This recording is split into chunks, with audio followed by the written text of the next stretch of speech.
สบายดีวันนี้จะมาสอน Microsoft PowerPoint หรือว่า PowerPoint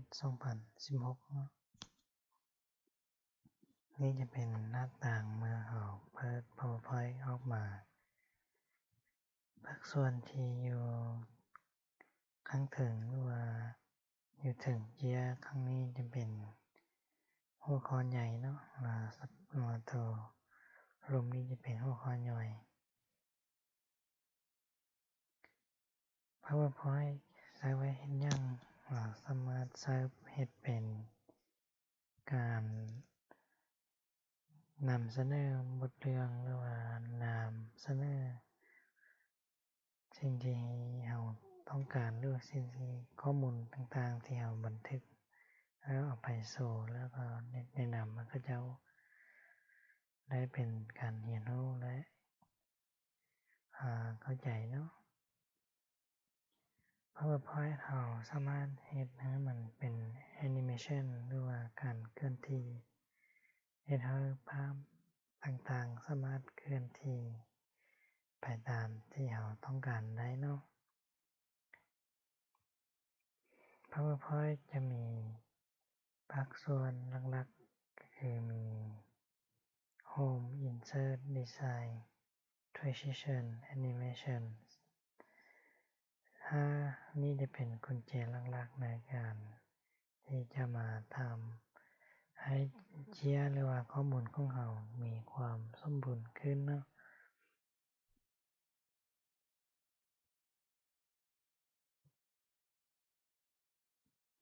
ภาคส่วนของ Home จะมีการใช้ว่า New Slide หรือว่าการเพิ่มหน้าเจียต่อไปเนาะว่า New Slide เขาสามารถเลือกตามที่เราต้องการหรือว่าที่ Black เวลาคลิกหรือว่าเราเปิดที่ Blank นี่มันจะบ่เห็นข้อมูลหยังเนาะเพราะว่าเราบ่ได้ใส่ไททลหรือว่าใส่ข้อมูลหยังใส่บน Layout นี่เราสามารถออกแบบว่าเราอยากเอาแบบใดเราอยากปะหนังสือของเราแบบใดเนาะมันจะออกมาให้เราได้เป็นแบบเป็นตัวอย่างเนาะเราแบบว่าเราบ่รู้จะออกแบบใดเราสามารถมาเลือกแบบนี้เป็นตัวอย่างได้เนาะ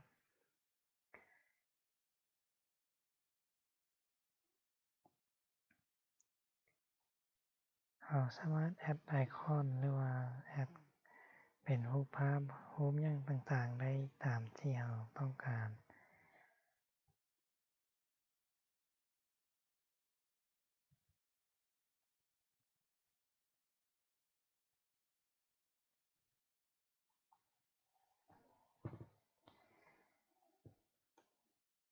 ไป Insert จะเป็นการเพิ่มรูปตารางแล้วก็เพิ่มหลายๆอย่างอีกเนาะพร้อมทางสามารถเขียนหนังสือเป็นตามที่เราต้องการคือ Hello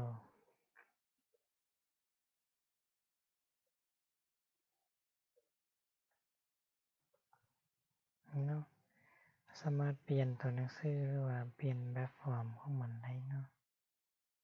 เปลี่ยนเป็นสีเหลืองมันก็จะเปลี่ยนอัตโนมัติให้เร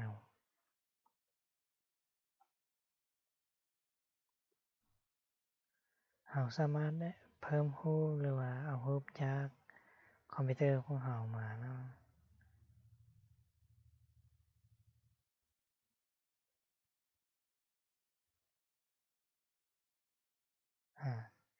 นี่จะแม่นรูปที่เราเอามาจากข้อมูลของเราในคอมพิวเตอร์นี่จะ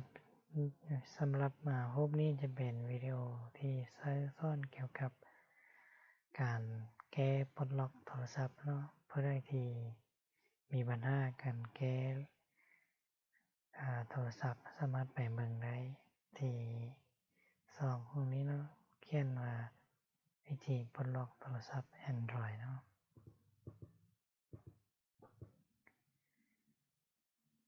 insert เราสามารถเฮ็ดได้หลายๆอย่างเราพร้อมทางใส่ header หรือว่าใส่หัวข้อให้มันพร้อมทาง footer หรือว่าใส่ตีนครอบเนาะหลังจากนั้นเราสามารถมาเพิ่มหรือมาเฮ็ดเป็นคณิตศาสตร์ได้ตามที่เราต้องการเช่นเดียวกันพร้อมกันนั้นเราสามารถมาใส่วิดีโอได้เนาะพร้อมทางใส่เสียงที่เราต้องการใส่เสียงนี้มันจะใช้บอนที่ว่าเวลาเรามีภาพหรือว่ามีข้อมูลอย่างต่างๆแล้วเราอยากใส่เสียงมาเป็นที่ประกอบส่วนเพื่อให้ผู้ฟังหรือผู้เบิ่งสามารถเข้าใจถึงเนื้อเรื่องของเราได้ดีเนาะดีไซน์นี่จะเป็นการออกแบบหน้าเจียของเราว่าเราอยากใส่สีแนวใดใส่สีหยังเป็นภาคส่วนแนวใดถ้าว่าเวลาเราเลือกตัวใดตัวหนึ่งแล้วมันเปลี่ยนสีหมดทุกๆตัวนี่หมายความว่ามันบ่ได้ไปตามที่เราต้องการฉะนั้นเราต้องการเปลี่ยนให้ว่าต้องการเปลี่ยนเฉพาะตัวใดตัวหนึ่งเอามาเปลี่ยนได้ง่ายๆเนาะวิธีเปลี่ยนเราเพียงแต่มาเลือกตามที่เราต้องการแล้วมา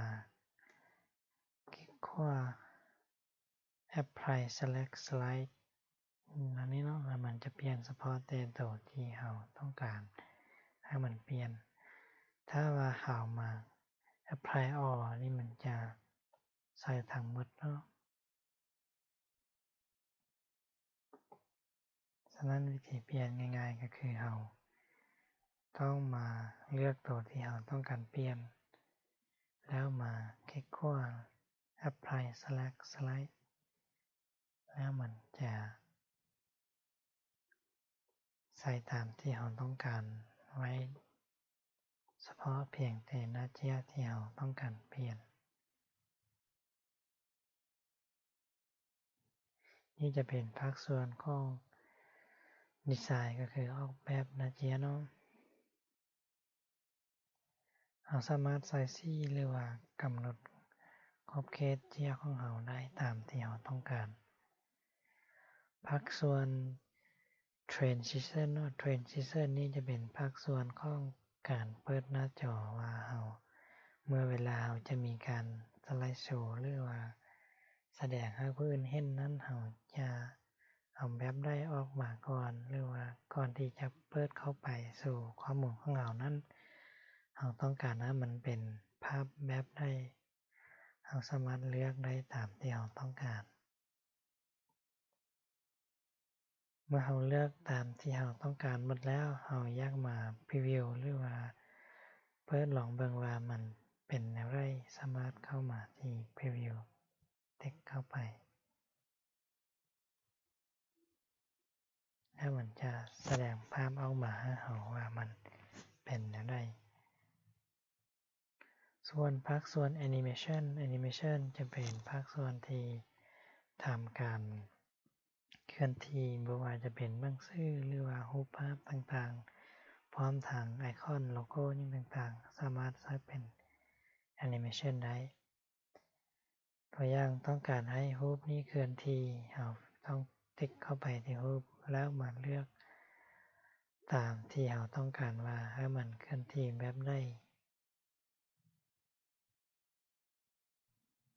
เอาเป็นลงขึ้นมาเนาะเอามาลองเฮ็ด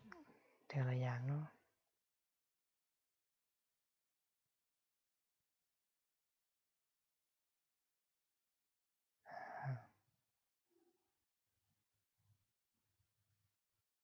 โอเคนี่เป็นการเฮ็ดตัวอย่างเนาะถ้าว่าเราจะเฮ็ดไปที่หรือไปเฮ็ด presentation ก็คือไปเฮ็ดโฆษณาให้ผู้อื่นเบิ่งไปเฮ็ดข้อมูลให้ผู้อื่นเบิ่งเราก็ควรเลือกตัวที่มันดีและมันงามเนาะแต่ส่วนเดี๋ยวนี้เราเฮ็ดเพี พียงแต่ตัวอย่างให้เราสามารถเข้าใจว่าทราบเกี่ยวกับหยังเพราะฉะนั้นจะเฮ็ดทั่วไปเนาะเมื่อเราเฮ็ดตามระดับที่เราต้องการหมดแล้วเรามาคลิกพรีวิวเนาะมันจะออกมาให้เราว่าตามที่เราเฮ็ดไปเมื่อกี้นี่จะเป็นภาคส่วนของแอนิเมชันภาคส่วนแอนิเมชันมันจะมีทางentrance interface แล้วก็ X เนาะภาคส่วน entrance นี่จะเป็นภาคส่วนที่เวลาเราติ๊กทำ it หรือว่าเวลาติ๊กเข้ามาเราอยากให้มันออกมาแบบใดภาคส่วนของ interface นี่จะเป็นภาคส่วนของการแสดงภาพเวลาเราเข้าไปแล้วเราอยากให้มันแสดงแบบใดออกมาในอีกต่อไปคือตัวอย่างเวลาเราติ๊กเข้าไปที่รูปดาวเนาะตัวอย่างรูปดาวและเราอยากให้มันมีการแสดงก็คือเป็นสีแบบนี้มาในตอนที่เวลาเราอธิบายไปฮอดรูปดาวแล้วเราอยากให้เขาเจ้ารู้ว่าเรากำลังอธิบายเกี่ยวกับรูปดาวเราสามารถมาใส่ตัวที่สีเหลืองๆนี้เนาะส่วนภาคส่วนของตัวสีแดงนี่ก็คือ X นี่คือจะเป็นภาคส่วนที่เราต้องการให้มันออกไปหรือว่าเวลามันหายไปเพราะว่าเวลาเราอธิบายอันนึงจบแล้วเราอยากให้ไปต่อตัวที่2และเราอยากให้ตัวที่1นั้นหายไปเราสามารถมาใส่ง่ายๆได้ถ้าว่าเราเพียงแต่มาเลือกติ๊กนี่มันจะ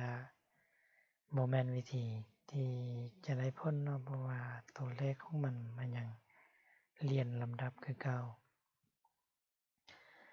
เราจะเฮ็ดแนวใดให้มันเป็นตัวเลขต่อไปหรือว่าให้มันแสดงผลต่อไปเราก็ต้องเข้ามาที่ add animation เนาะ add animation แล้วหลังจากนั้นเราก็มาเลือกจุดที่เราต้องการว่าอยาก add animation แนวใดเนาะอันนี้จะเป็นกุญแจหลักๆที่เราใช้มาแสดงภาพเมื่อเราทำการอัปเดตหรือว่าแปลงข้อมูลตามที่เป็นที่เรียบร้อยแล้วเราก็มาที่สไลด์โชว์หรือว่ารูปที่เป็นอยู่นี้ข้างลมพีได้คือกันเนาะเวลาติ๊กเข้าไปมันจะแสดงหน้าให้เราทันทีว่าตัวที่เราเฮ็ดไปเมื่อกี้มันเป็นอะไรเมื่อกี้เราเฮ็ดโทรศัพท์เป็นเลขที่1มันจะออกมาโทรศัพท์ก่อนหลังจากนั้นก็มาที่ถัดไปแล้วก็ถัดไปเนาะ